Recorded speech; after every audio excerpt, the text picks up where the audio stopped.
When the Boston Conservatory at Berkeley asked me to give the commencement speech to its 2019 graduating class, my answer was an enthusiastic yes. As I sat down to prepare my speech, I thought about what I wish someone had told me when I was the same age as these bright eyed, hungry, talented, and hopeful graduates. What were the principles I turned to again and again when life felt challenging? It didn't take me long to figure out what to say. I boiled it down to three pieces of advice. Number one, say yes. Number two, trust your gut. And number three, get a hobby. For my summary, these three pieces of advice kind of summarize the entire book. The first one was saying yes to opportunity. Sutton Foster didn't have the normal Broadway upbringing. Her parents aren't famous. She's kind of just a normal girl, and she wasn't born rich. She wasn't in these fancy voice classes or fancy dance classes. She was just a regular person who loved theater. So she said yes to every single opportunity, and that got her pretty far in life. Her second one was trusting your gut. A moment in Sutton Foster's career that really defined her life was Thoroughly Modern Millie. She was in the ensemble of an off-Broadway production of Thoroughly Modern Millie, and her agent offered her a role as Eponine on Broadway. She really wanted to take Eponine, and that's probably the smart decision to take a role on Broadway instead of being in the ensemble of an off-Broadway production. But she ended up choosing to trust her gut. And she ended up getting to play the role of Millie on Broadway. And this is how she met her first husband and how she won her first Tony Award. And the last piece of advice she gave that summarizes this book was to get a hobby. And that's kind of the whole point of this whole book. Before Sutton Foster even started her theater career, she used her hobby of cross-stitching as a way to relax during her difficult life with her parents. Sutton Foster's parents never actually got divorced, but based off what I read, they probably should have been. And so she used cross-stitching as a way to calm herself down when things got hard at home.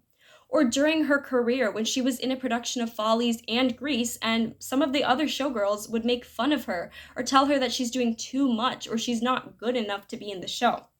Or even after she became a huge Broadway sensation, and when she began to struggle with infertility, she would draw pictures of fertility gods from other religions and cultures as a way to cope. And this idea of getting a hobby is really good, especially for actors and people in the music industry.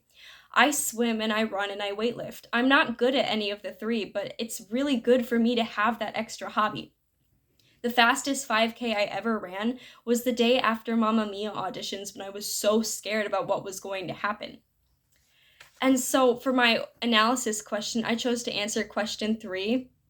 Besides the central person in the text, who was the most interesting person in the book? What made this person stand out? How did they contribute to the development of the focal person's life? I chose to talk about Sutton Foster's mom.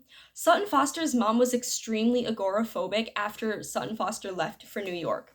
She talked about after she won her first Tony Award, her mom didn't want to even come out and see the show, and she didn't want to come to the awards ceremony. She said she woke up to an email that said, "Nice job, sweetie, you rock." That was her mother's way of saying, "Nice job, I couldn't really come to your show because I was too afraid to leave my house." She missed her daughter winning a Tony Award because she was so terrified of leaving her house. Or when Sutton Foster went home to visit her mom, when she realized her mom probably wasn't going to live for much long, she went to the house and she opened the door and she screamed when she realized every single window had been boarded up and covered in trash bags. Reading about a character as broken as Sutton Foster's mom was so interesting to me. I had never read about a mental illness as severe as that was. And so that's why I thought she was probably the most interesting person in the book. And the person I'd give this book as a recommendation to is honestly anyone who just enjoys theater. When I was 6 or 7, I got to see a movie of her performing as Fiona in Shrek. And then when I was 13, I got to see her on Broadway, and it was incredible. But what was so interesting was getting to read behind the scenes about what those shows were actually like. She talked about how playing Fiona in Shrek was a defining moment for her, and it was a defining role in her career. So it was super exciting for me to get to read about what inspired me to join theater. So I think, honestly, this book is good for any age, any gender, any person, as long as you have a deep respect for theater. Thank you.